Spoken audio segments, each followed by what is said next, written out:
Have you ever felt like you're caught in a loop, maybe feeling overly responsible for others or, struggling to know where you end and someone else begins? Yeah, or carrying that weight of shame that just doesn't seem to have a clear cause. Exactly. It can feel like swimming against some kind of invisible current, right? Leaving you constantly tired or just Yeah. confused. What if those persistent struggles, the ones that seem to shadow your relationships and how you feel about yourself, are actually connected? That feeling of baffling confusion, Mhm. struggling with your own sense of self or getting tangled up in other people's lives, it's incredibly common. Right. And for many people, it points to something deeper, um, a pattern that often started a long time ago. Absolutely. And that deeper pattern is what we're exploring today in this deep dive. Sorry. We're looking at the concept of codependence, and we're pulling insights specifically from Pia Mellody's groundbreaking work, particularly what's explored in her book, Facing Codependence. Right. And this work, it comes out of decades of clinical experience, primarily at the Meadows Treatment Center. Hmm. It offers a really specific, powerful way to understand what codependence truly is, Okay. uncovering its origins, how it actually manifests in everyday life, Hmm. and importantly, laying out a pathway towards healing and reclaiming your life. So, our mission today is basically to walk through this material with you. Yeah. Think of us as guides, maybe helping you grab the most important aha moments, those key nuggets of knowledge, Yeah. without getting lost in the weeds. These are the core ideas. Exactly. It's about getting a clear understanding of this, well, complex topic. Okay, let's jump in. Let's do it. According to this work, what's the fundamental observation about where codependence begins? Like, where does that invisible current start? So the core idea presented is that codependence is rooted in childhood, Yeah. specifically in what's called less than nurturing or even abusive parenting. Okay, less than nurturing. Yeah, and it's really not about blaming parents, but more about understanding the impact certain behaviors had. Right. Because when a child experiences this kind of parenting, it plants these painful feelings deep inside, things like intense shame, a sense of inadequacy, Mm-hmm. or sometimes even a false belief that they're superior to others. Interesting. And if these feelings aren't acknowledged and healed, they basically follow you right into adulthood. Still driving things. Yeah, driving dysfunctional patterns, and sadly, often leading you to repeat those same hurtful behaviors toward others. So it's not just vague bad parenting, but specific kinds of painful interactions that leave, like, lasting wounds. That's right. The material talks about a couple of main types of this abuse. It does. One is described as disempowering abuse. Okay. So imagine a parent who shames a child to keep them quiet or compliant, maybe because the parent themselves is stressed or doesn't know how to handle their own emotions. Yeah. Shutting the child down. Exactly. This makes the child internalize shame, feeling powerless and like their true self is somehow wrong or unwanted. And the other type. It's called falsely empowering abuse. Falsely empowering. How does that work? This is when a child is given adult roles or responsibilities that are just way beyond their years and capabilities. Okay. Like being the parent's confidant or mediator. Precisely. The child then feels shame because they inevitably fail at these adult tasks. Yeah, because they're kids. Right. Or they develop a sense of grandiosity because they've been singled out for these important roles. So it's either way. Either way, the thread connecting both types is that the child loses touch with their authentic self, the core of who they really are underneath those adaptations. That makes so much sense. They learn that showing up as their authentic self isn't okay or maybe not even capable. Yeah, it's not safe or it's not adequate. And speaking of shame, this work puts a huge emphasis on a concept called carried shame. Mm-hmm. Very important. How is that different from just feeling, say, embarrassed or guilty about something you did? It's a really critical distinction this work makes. We all experience appropriate shame. That's the normal human feeling. When you mess up, you forget someone's name, say something awkward, maybe even, yes, fart in public, like the book mentions. Ah, right. Human stuff. It's a feeling that reminds you you're human, you make mistakes, but it passes. You still feel like a whole, worthy person underneath it all. It's just about fallibility. Doesn't define you. Exactly. Carried shame Mm-hmm. is something else entirely. It's inappropriate shame. Okay. It doesn't come from your own actions, but it's absorbed from a caregiver who is abusive or neglectful in some way. So like you take on their stuff. It's like you took on their unacknowledged shame, their sense of worthlessness, and now you carry it as if it's your own. Wow. This kind of shame violates your fundamental sense of self-worth, makes healthy boundaries feel impossible, Hmm. and it leaves you with this deep, nagging feeling of worthlessness that seems to have no root cause in your current life. It just feels there. So it's the caregiver's pain, maybe hidden perhaps behind anger or control that the child just internalizes. Precisely. The caregiver might act shamelessly. Hmm. They might lie, manipulate, neglect, but they hide their own internal pain and shame. Right. That hidden energy radiates out, and the child, like a little sponge, just absorbs it. And then they grow up feeling, They grow up feeling inherently flawed, believing they are the source of this deep, bad feeling. oh, that's heartbreaking. It is. And the really tragic part is that this carried shame is so painful, the adult might unconsciously repeat the shaming cycle How so? by lashing out at others, trying to push that awful feeling away from themselves and on to someone else. That cyclical pain is just devastating. And another big feeling connected to this, according to the material, is resentment. Yes, resentment is framed here specifically as victim anger. Victim anger. It's the anger you feel when you believe you've been victimized, Mm. often stemming from an internal boundary failure. Okay, an internal boundary. Right. You perceive a boundary was crossed, maybe an emotional or intellectual one, not necessarily physical, and you feel wronged. This feeling triggers a strong, often childlike need for revenge or to punish the other person. Like, they did this to me, they owe me, or they need to suffer for it. Exactly that. And this is seen as immature thinking, like being stuck back in childhood where you genuinely were helpless to protect yourself. Right, when you couldn't fight back effectively. Yeah. The more mature perspective, the one recovery moves towards, is realizing that other people are usually operating from their own history, their own needs, their own issues. Not necessarily trying to hurt you personally. Right. They aren't necessarily deliberately targeting you. So recovery involves learning to protect yourself with healthy boundaries now, in the present, Instead of seeking payback. instead of clinging to that old need for retribution. Forgiveness in this context isn't about saying what happened was okay. It's about letting go of the need for revenge so you can move forward. Okay, so that frees you up. It's about your own freedom, really. So these deep roots in less than nurturing parenting, the burden of carried shame, the trap of victim anger, how do these actually manifest in someone's daily life? What does this look like out in the world? Well, this work identifies 5 core symptoms that are seen as the fundamental building blocks of codependence. Okay, 5 core symptoms. And recognizing them is presented as the absolutely essential first step towards change. Mm. These are difficulties in key areas of how you relate to yourself and to others. Let's start with the first one. It's all about how you feel about yourself, right? Difficulty experiencing appropriate levels of self-esteem. That's number 1. And healthy self-esteem, according to this model, is this internal sense of worth, value, and lovability. Internal. Yes, it's something you feel from within, not based on what you do or what others think. Yeah. It's intact even if you fail a test, lose your job, or someone criticizes you. And the codependent experience is often the opposite, or extreme. Often in extremes, yes. Yeah. Either low self-esteem, feeling deep down that you are less than, Yeah. unworthy, fundamentally flawed, or, on the flip side, arrogance or grandiosity, feeling better than, superior, needing to put others down to feel okay about yourself. And this work brings up the concept of other esteem.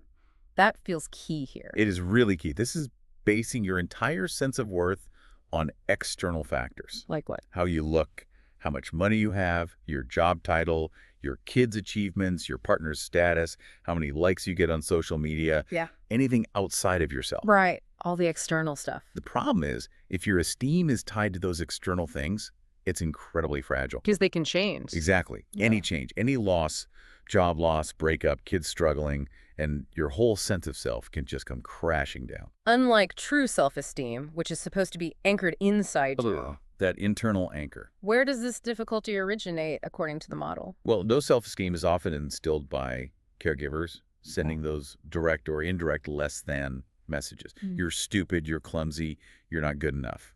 Arrogance can come from families where fault-finding in others is common, allowing the child to feel superior by comparison. Ah. Oh. Or from that falsely empowering abuse where the child is never corrected and gets a distorted sense of their own importance or abilities. The examples in the material really hit this home, like Frank, the architect you mentioned. Right. Frank built his entire identity and sense of worth around his wealth and success. When he lost his money, he had no internal foundation. He felt completely worthless. gone. And James, the wealthy lawyer who was still rich, but his money just masked his lack of internal self-esteem. Exactly.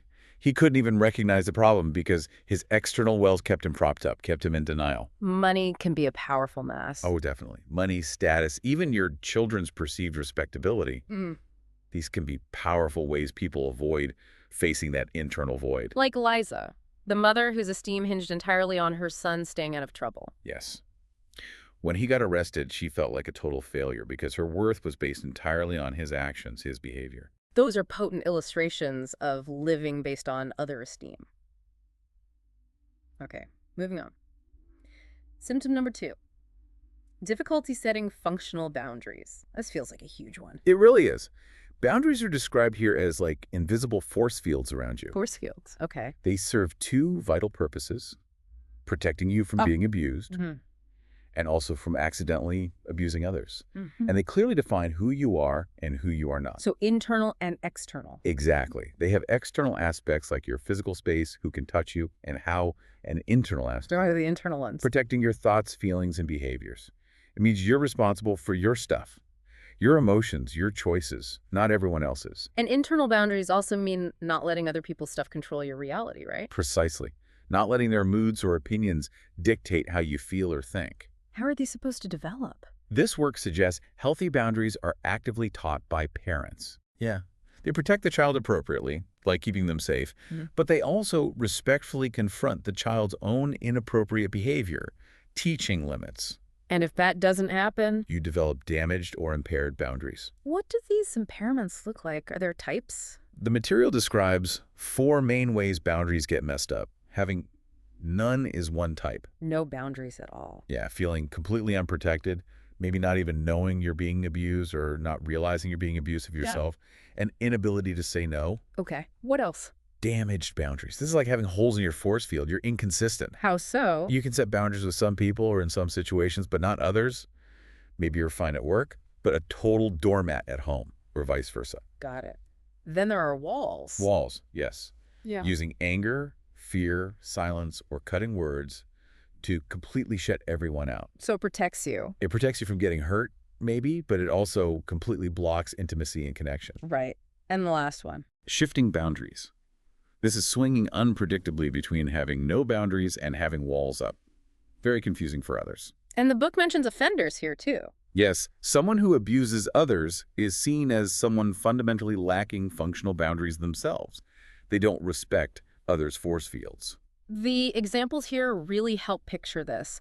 Josie forcing a hug on Marion after Marion clearly pulled back. Yeah, that's a classic external boundary violation, ignoring the nonverbal cue. And Charlotte blaming Janice for Charlotte's own anger. That's an internal boundary failure. Charlotte isn't taking responsibility for her own feelings. She's making Janice responsible. Okay. And Frank being unable to decide between his wife's and mother's plans, then blaming them both. Another internal boundary issue. He couldn't own his preference or set a clear boundary with either woman, so he deflects. Don insisting on sex after his wife explicitly said no. A very clear example of a damaged or non-existent sexual boundary violation. Extremely serious. And Jill, who's fine with boundaries generally, but on dates she just loses them completely. Right, agrees to things she hates just to please the guy. That's damaged internal boundaries specifically around intimacy or with men. Maureen, the bank officer, using that wall of anger at work. Yeah, keeping everyone at bay. Protection, but no connection. And Kitty, the shy cook, using a wall of fear to avoid getting close. Same dynamic, different flavor.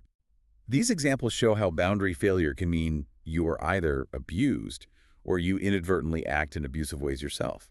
It's about respecting yourself and others. That connection is powerful, that boundary issues often cut both ways. Okay, symptom number 3. Difficulty owning our own reality. This one's subtle but profound. It refers to being truly aware of, accepting, and acknowledging 4 aspects of your own reality. 4 aspects. Your body, how it looks, how it feels, if it's in pain, if it's tired. Your thinking, your thoughts, interpretations, opinions, beliefs. Your feelings, your actual emotions in the moment, and your behavior, what you're actually doing or not doing. So just being in touch with yourself. Being in conscious contact with these parts of yourself. Codependents often struggle with this. And there are different levels of this struggle, like how bad it is.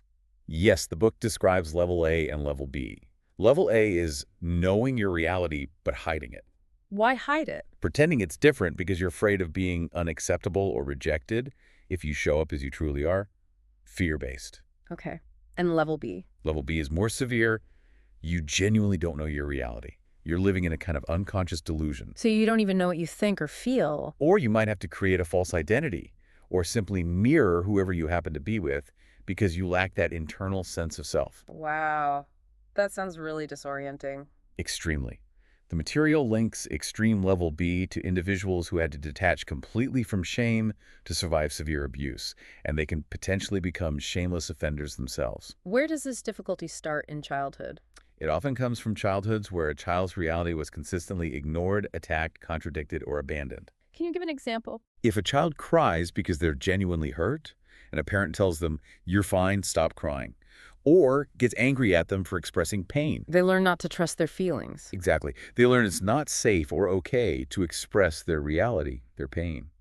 The work describes this denial of a child's reality as a form of severe abuse, Why severe? because it teaches the child that who they inherently are and what they perceive is fundamentally wrong or unsafe. It gets right to their core sense of self. Like Joe in the book, whose crying was met with anger or dismissal. Yes, he learned to disconnect from and not express his pain. He couldn't own that part of his reality. Or Molly, who witnessed violent fights, but her parents told her what she saw and felt wasn't real. Right, and she began to doubt her own sanity, which is a terrifying consequence of having your reality constantly denied. That's intense. The example of the obese man who genuinely had no concept of his physical size is a powerful illustration of level B difficulty with body reality. He couldn't own his body. And the author's own example. Seeing her father's face sometimes instead of her own in the mirror. That's described as shifting between level A and B, difficulty with physical reality, sometimes seeing herself accurately, sometimes seeing an internalized image from her past abuse. Other examples? Hiding her thoughts from her husband is level A, thinking she knew her thoughts but hid them. Sylvia lying about her opinion of John is also level A thinking. She knew but wasn't honest. Right. And Dave sincerely denying calling the nurse a bitch is presented as level B behavior. He was genuinely disconnected from his own actions in that moment. This inability to own your reality just creates immense internal confusion and pain, doesn't it? Absolutely. And external confusion for those trying to relate to the person. That paints a clear picture of the internal landscape here. Okay, symptom number 4, difficulty acknowledging and meeting our own needs and wants, and being interdependent with others. Right. This gets to the heart of how we navigate relationships and basic self-care. Needs versus wants. What's the distinction here? Needs are fundamental requirements for survival and well-being. Physical safety, shelter, food, sure, but also emotional nurturing, being seen, being heard, touch. The basics for thriving. Yes.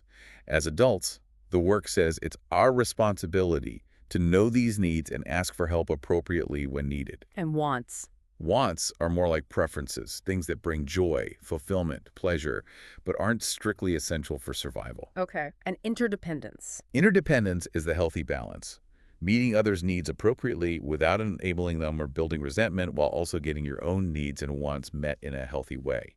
It's mutual. Not just dependence or independence. Exactly. And the difficulties here show up in 4 main ways, according to the book. What are they? Too dependent. Yeah. You know your needs and wants, but you passively expect others to somehow figure them out and meet them for you. You just wait. Like waiting to be rescued. Sort of, yeah. Then there's anti-dependent. You know your needs and wants, but you refuse help. You try to do everything yourself, even if it means suffering or going without. Fiercely independent to a fault. I don't need anyone. That's the vibe. Third is needless wantless. You are genuinely unaware of your own needs and wants.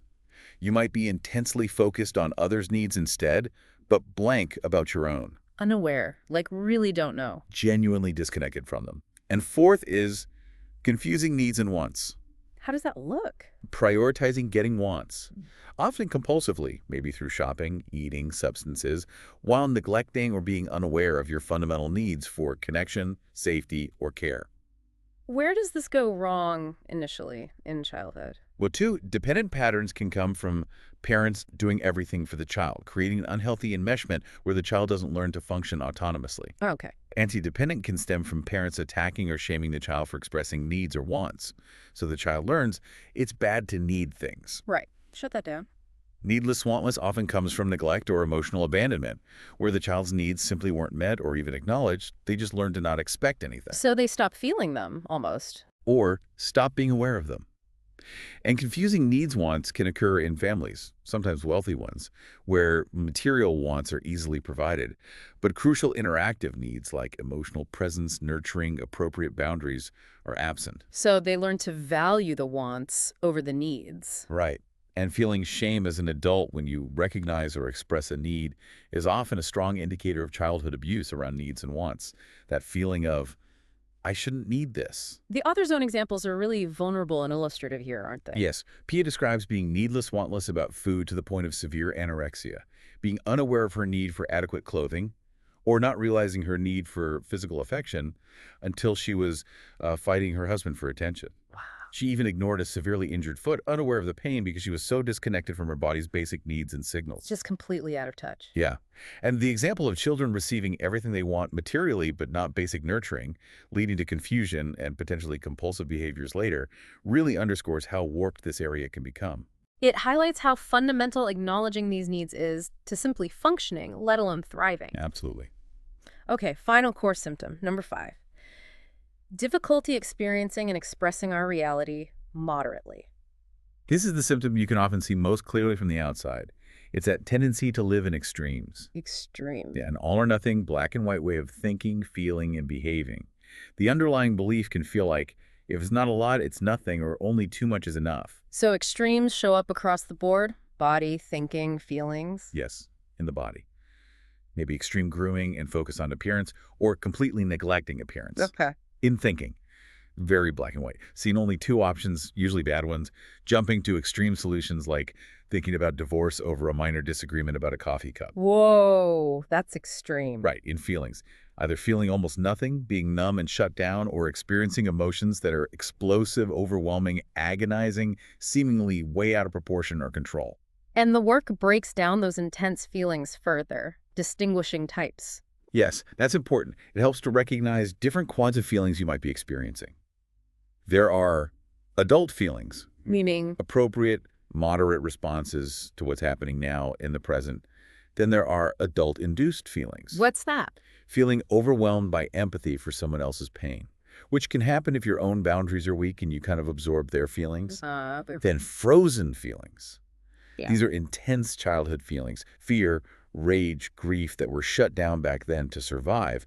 When they start to thaw in recovery, they can feel very vulnerable and childlike. That makes sense. And finally, adult-to-child carried feelings. Those overwhelming, out-of-control feelings absorbed from a caregiver, like that carried shame or carried anger we talked about. They feel like they come out of nowhere and are too big to handle. So learning to identify which kind of feeling you're having is a crucial step. Huge. Yeah. It helps you understand why it feels the way it does. And behavior extremes. Absolutely. Extreme trust, like trusting untrustworthy people instantly, or extreme distrust, unable to trust anyone. Or parenting. Yes. Being overly strict and rigid, or completely absent in discipline with children, often reacting to how you were parented. Where does this tendency for extremes come from? From either modeling caregivers who operated in extremes themselves, or sometimes needing to act in extreme ways as a child just to get any attention or response in a neglectful environment. Like Claire in the book, who was beaten for everything as a child. Yes. And as an adult, she gave her own children no discipline at all, swinging to the complete opposite extreme. Which is also dysfunctional. Exactly. A perfect example of the swing. Pia's examples are also vivid, having thin skin, reacting to minor confrontation with intense crying or rage, Right. or that disproportionate thought of divorce over the spilled coffee cup comment.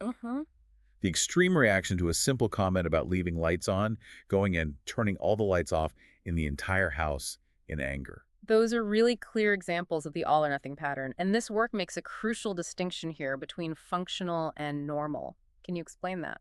Yes, this is vital. Normal is just what the majority of people do, or what's common in a culture. But common isn't always healthy. Exactly. Often what's considered normal in a society that has widespread codependent traits are these very unhealthy extremes. Functional, in this model, means the healthy middle ground, moderation, balance. Okay. The challenging insight here is that often the opposite of a dysfunctional behavior isn't functional behavior at all. It's just the other extreme. It's just more dysfunctional behavior, just on the other side of the spectrum, like going from no boundaries to rigid walls. So simply doing the opposite of what you used to do probably isn't the answer. It might feel like progress, but... It might feel different, but it's likely still dysfunctional. Mm. And moderation, because it's so unfamiliar if you grew up in extremes, Mm. often feels deeply wrong or boring or scary at first. Doesn't feel right. No, it has to be learned and practiced consciously, even when it feels counterintuitive. Wow, this framework really connects the dots, doesn't it? Between those early wounds and how they manifest as these 5 core symptoms. It starts to explain so much baffling behavior, both in ourselves and others we know. It definitely provides a map, a way to understand the internal landscape that drives these often confusing patterns. And carrying these core symptoms, these internal struggles, inevitably sabotages our lives and relationships, right? Yeah. The material talks about secondary symptoms that result from these core ones. Yes, exactly. These aren't separate issues floating around, but rather the direct consequences or results of those 5 core symptoms playing out in life. Okay. And they primarily impact our ability to have healthy connections and just general well-being.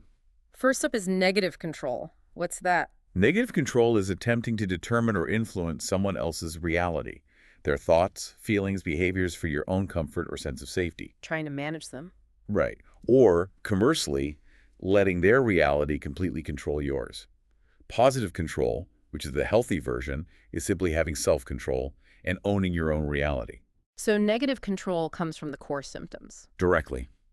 Trying to control what others think of you because of low self-esteem. Blending your reality with others because of boundary failures. Trying to convince people you're someone you're not because you can't own your reality. Or manipulating others to get your needs met because you can't ask directly or meet them yourself. Got it. Like the example of the neighbor telling Jack how to shovel snow. Yeah, that's described as an attempted act of negative control. The neighbor trying to dictate Jack's behavior for the neighbor's own preference. And Jack's response. Jack's response, calmly stating his boundary and what he's going to do, I'm going to do it this way, is positive control. He's owning his choice. Are there exceptions? Yeah, the work notes that things like functional parenting, guiding a child, therapy, or giving an opinion when specifically asked are exceptions and not negative control. It's about the unsolicited attempt to manage another adult. Okay, resentment shows up again as a secondary symptom. We touched on this. Yes, reiterating that it's victim anger. It's that clinging to the need for revenge or punishment, Right? fueled by that blow to self-esteem when you feel wronged, or an inability to maintain boundaries that protect you, or misinterpreting situations because you're not owning your own reality accurately. It's that immature thinking. Yeah, wishing you could punish the person you feel wronged you. True freedom comes from letting go of that need for revenge, which only keeps you stuck. And difficulty connecting spiritually. Distorted or non-existent spirituality is listed. This means struggling to connect with a higher power, however you define that, or finding it hard to share your own imperfections or accept the imperfections of others without judgment. How does that link back? Directly to the core issues. Feeling fundamentally unworthy or bad might make you feel you can't connect to something good. Low self-esteem. Or the opposite. Or, if you're in arrogance, grandiosity, believing you are your own higher power, needing no outside connection. And difficulty owning your reality makes it impossible to own and share your imperfections authentically. So what's the path there? The pathway suggested is embracing that you are perfectly imperfect, just like everyone else. That vulnerability allows for true connection, both human and spiritual. Avoiding reality is another key secondary symptom. Yes, this is using external things or internal processes to escape the pain of unprocessed childhood trauma and difficult current feelings. Like addictions. Addictions are a primary way: alcohol, drugs, food, sex, gambling, shopping, workaholism, anything used compulsively to numb out. But not just addictions. No, also physical illnesses that seem to have a strong psychological component, sometimes called somatoform disorders, where emotional pain manifests physically, Right. or even severe mental health issues, described here as potentially a form of psychotic restructuring, an unconscious way to avoid intolerable past or present realities. So using anything to numb the pain, basically. Exactly. Addictions might start as an escape mechanism driven by codependence, Yeah. but they often become their own separate disease requiring specific treatment, usually sobriety first. But codependence is often underneath. Very often seen as fueling or underlying the addictive behavior. It links directly back to medicating the pain of low self-esteem, loneliness, or shame, Uh-huh. and suppressing or expressing repressed reality because you can't own it consciously. And finally, perhaps the most encompassing secondary symptom, impaired ability to sustain intimate relationships. This really pulls it all together.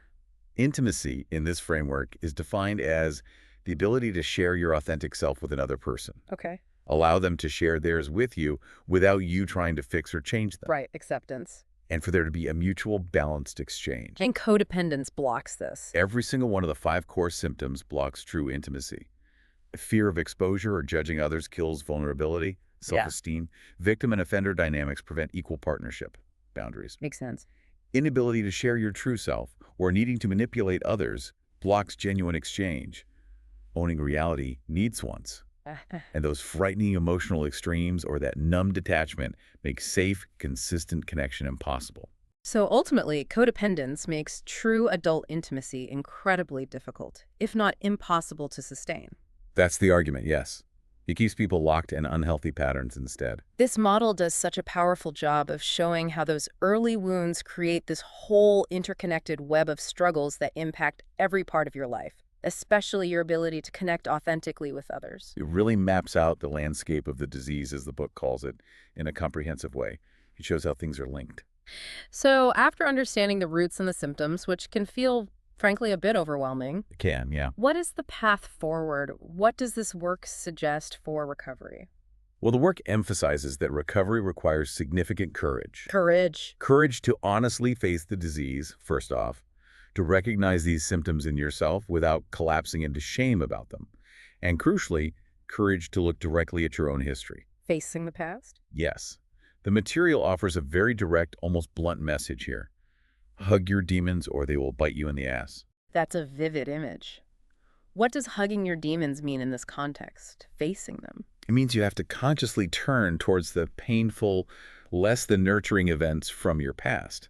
You can't just ignore them or pretend they didn't affect you, Why not? because you need to become aware of them, acknowledge their impact, and allow yourself to actually feel the feelings, the grief, the anger, the fear that were suppressed or denied back then. So feeling the old pain. Yes, if you keep pushing that history away, minimizing it, denying it, those unprocessed experiences and feelings continue to operate unconsciously like demons, driving your current dysfunctional behaviors and keeping you trapped in the same painful patterns.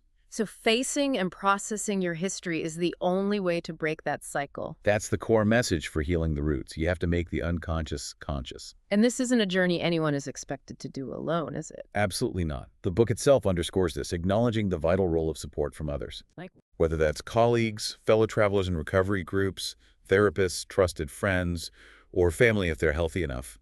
The author's explicit that recovery cannot be done in isolation, connection is key. and notes the support found in connecting with a higher power as well. You need external support and validation.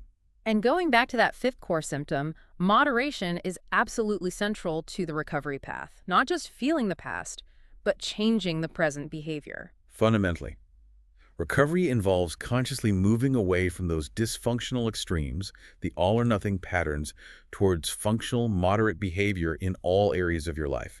Thinking, feeling, behaving. And that's critical because Because remember, doing the opposite of a dysfunctional behavior is often just more dysfunctional behavior.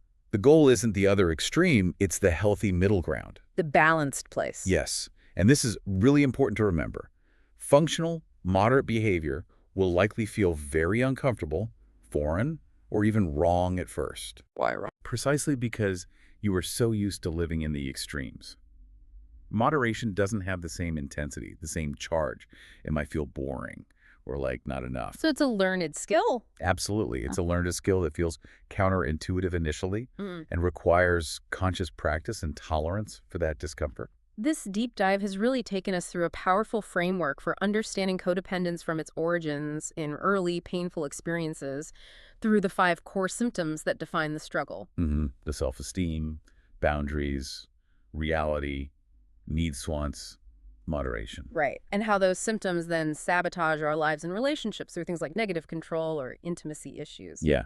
And finally, seeing the courageous path of facing history and finding moderation and support in recovery. Understanding this framework can bring immense clarity, I think. It offers a name and a structure to navigate those confusing, painful patterns that can feel so overwhelming when you don't know what's actually happening. It really provides a map for understanding what might be going on inside yourself or people you care about. Yeah, it can be incredibly validating. And to leave you, our listener, with a thought from this deep dive, something to maybe sit with. Yeah? Consider this idea from the material. If what is commonly accepted as normal behavior or normal parenting in our culture can actually be the root of such deep, painful issues like codependence, Which the book strongly suggests. right, then what other normal things in your own life or in the wider world might be quietly undermining genuine health, connection, and well-being without you even realizing it? That's a great question. Or maybe building on the idea of moderation.